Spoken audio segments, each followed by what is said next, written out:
If I tell you that you are loving the wrong way, would you believe me? You think that love is a feeling. It should happen just like that, like magic. But what if I tell you that love shouldn't happen like that? It is a skill, and today in this video, I am going to show you exactly how to master the skill.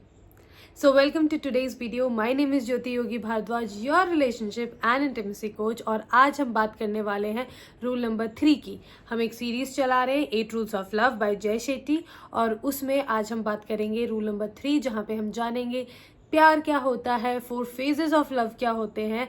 And इस video के बाद आपको इस पूरी चीज़ की जानकारी हो जाएगी कि प्यार एक स्किल है और इसका सीखना और इसको मास्टर करना कितना ज़्यादा ज़रूरी है if you want a happy relationship. तो बिना किसी देरी के चलिए वीडियो में चलते हैं.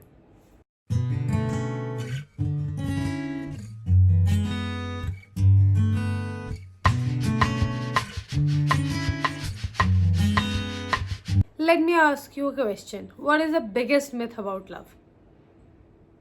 जो हम शुरू से सुनते सुनते बड़े हुए हैं, that love is a feeling. It just happens with one click. देखा, हवाएं उड़ी, बारिश हुई और प्यार हो गया. But this is not true. Practical life में ऐसा नहीं होता. If you meet a person, you have that click of amusement, you have that attraction towards that person, और आपको लगता है कि अगर मुझे सही पार्टनर मिल गया तो सब कुछ स्मूथली फ्लो होगा, and that is the best relationship, couple goals and all that stuff. But the challenge arises, the problem arises जब हमें ये लगने लगता है, जब हम अपने आप से ये पूछने लगते हैं कि is this the right person, am I with the right person और not. So I would like to tell you that प्यार करना is just like learning an instrument. Imagine this. You are playing a guitar like a rock star without even learning a note. Sounds stupid, right? तो भाई प्यार भी ऐसा ही लगता है, and this is how a lot of people treat their relationship. They just don't learn about their relationship, they just don't learn about themselves, and they fall into a relationship, and it is a big disaster and mess after that. Okay, now when we know that love is a skill, let's talk about certain things which will enhance these skills into you. So number 1 is active listening. Not just hearing, सिर्फ सुनना नहीं है, you have to understand. कई बार क्या होता है ना कि हम अपने पार्टनर के साथ बात कर रहे होते हैं और हम सिर्फ इसलिए सुनते हैं क्योंकि हमें जवाब देना होता है. हम इसलिए नहीं सुन रहे हैं क्योंकि ओके वो जो भी कह रहे हैं हम समझते हैं and then we will respond like that. We are just waiting for our turn to speak, और जैसे उनका बोलना ख़त्म हुआ हम फटाफट से जवाब दे देते हैं. कई बार क्या होता है, इससे आपके पार्टनर को ऐसा लग सकता है जो भी आपने रिस्पॉन्ड किया या जो भी आपने बोला कि आप अपने आप को डिफेंड कर रहे हैं, या फिर कई बार उनको ऐसा लग सकता है कि आप उनको सोल्यूशन दे रहे हैं, या फिर कई बार उनको ऐसा भी लग सकता है कि आपने जस्ट ऐसे ही उनको एक तसल्ली दे दी. So now from the next time onwards, what you have to do when they are finished speaking, जब उनका बोल के ख़त्म हो गया है, you have to pause for at least 2 to 3 seconds, absorb whatever they have said, and once you are ready with whatever their feeling was while they were talking to you, then you please respond very mindfully.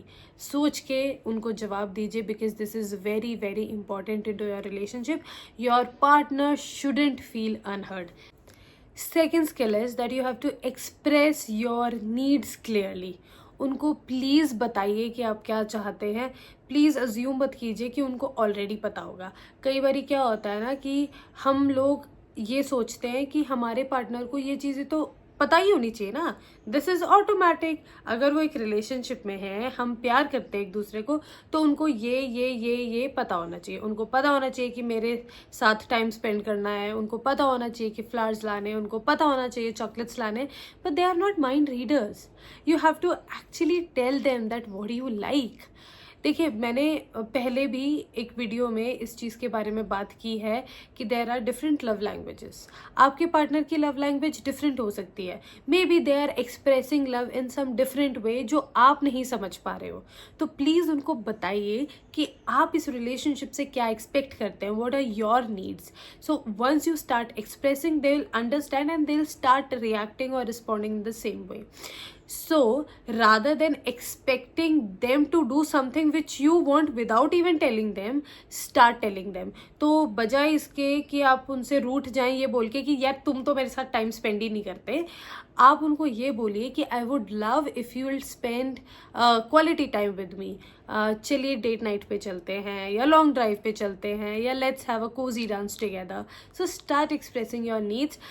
This is a very small shift, but it will create a huge impact.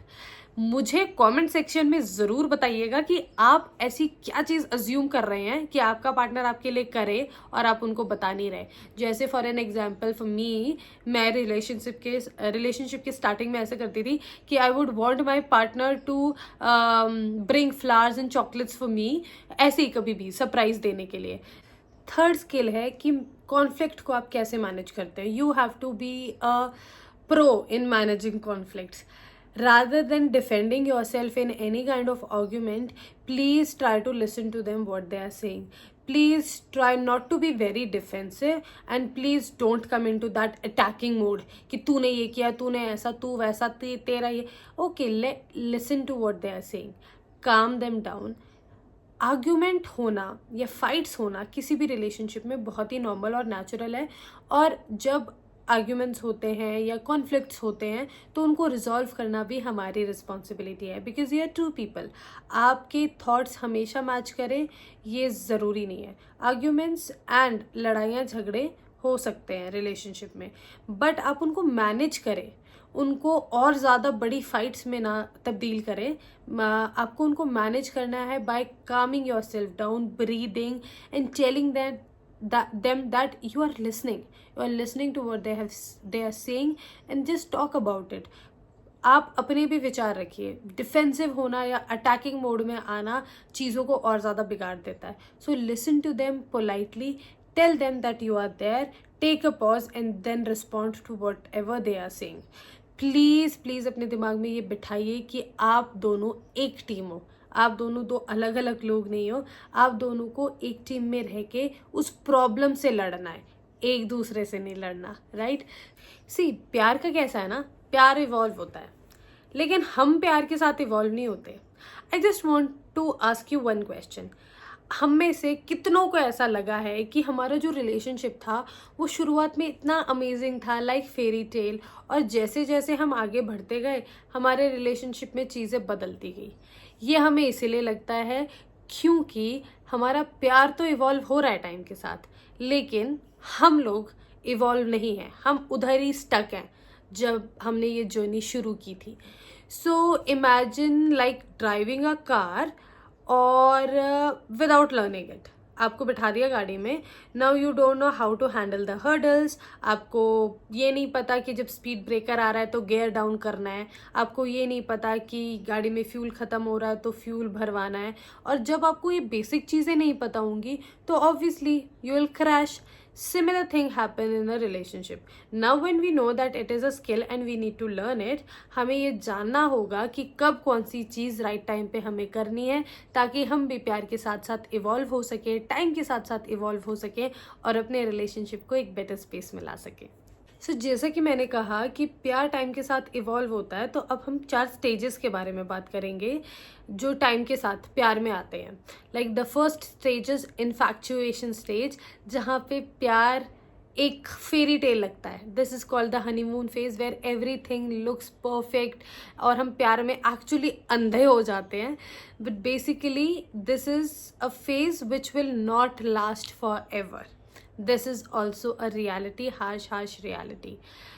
यहाँ पे we are actually releasing, our mind is releasing dopamine and we are addicted to love.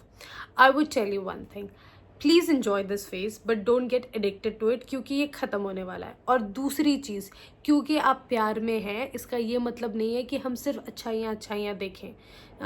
हमें red flags को ignore नहीं करना है। The stage number 2, it is the power struggle stage. ये वो stage है जहाँ पे एक्चुअली कॉन्फ्लिक्ट्स होते हैं, problems kicks in, negativity arises, there are a lot of conflicts. आपको लगता है कि आप सही इंसान के साथ हैं या नहीं हैं, and this is what you have to exactly do into this phase. You just have to be really calm, don't blame, don't attack, understand what they are trying to say.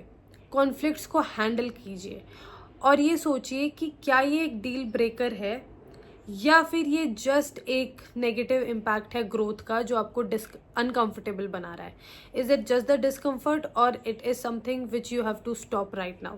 So you have to act really intelligently in this phase, because यहीं से आपकी आगे की journey कैसे होगी वो आपको पता लगने वाली है. यहाँ पे बहुत कॉन्फ्लिक्ट्स होते हैं. You just need to understand कि क्या आप इन कॉन्फ्लिक्ट्स को हैंडल कर सकते हैं, क्या आप दोनों एक दूसरे के साथ रह सकते हैं, और क्या ये सारी चीज़ें सिर्फ ग्रोथ के डिस्कम्फर्ट की वजह से हो रही हैं, या फिर this is not the right person for me and now you have to go apart.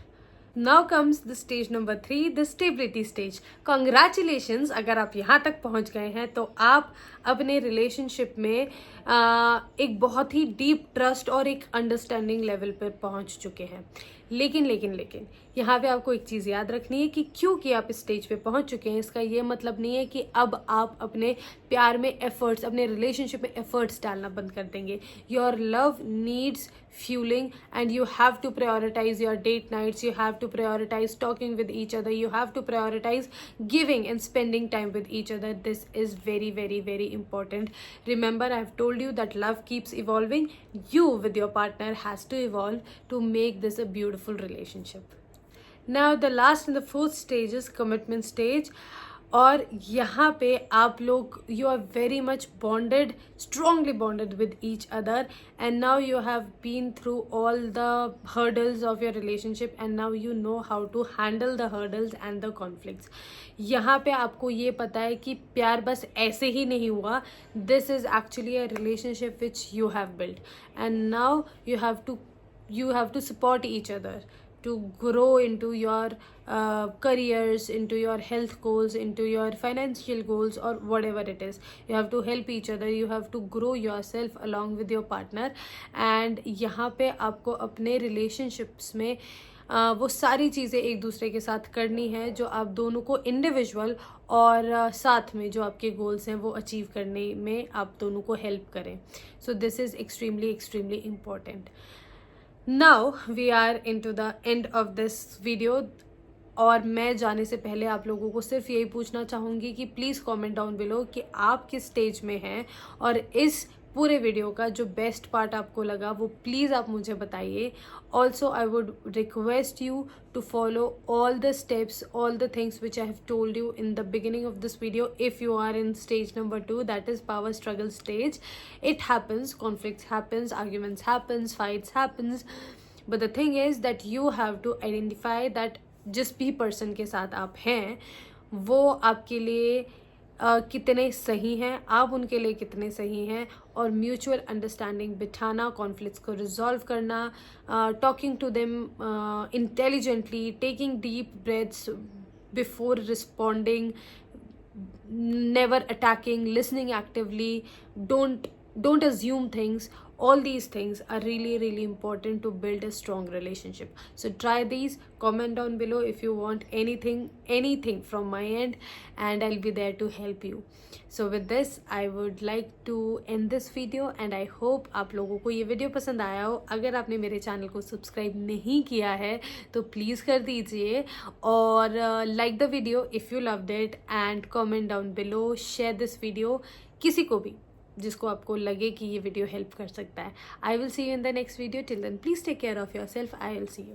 Bye.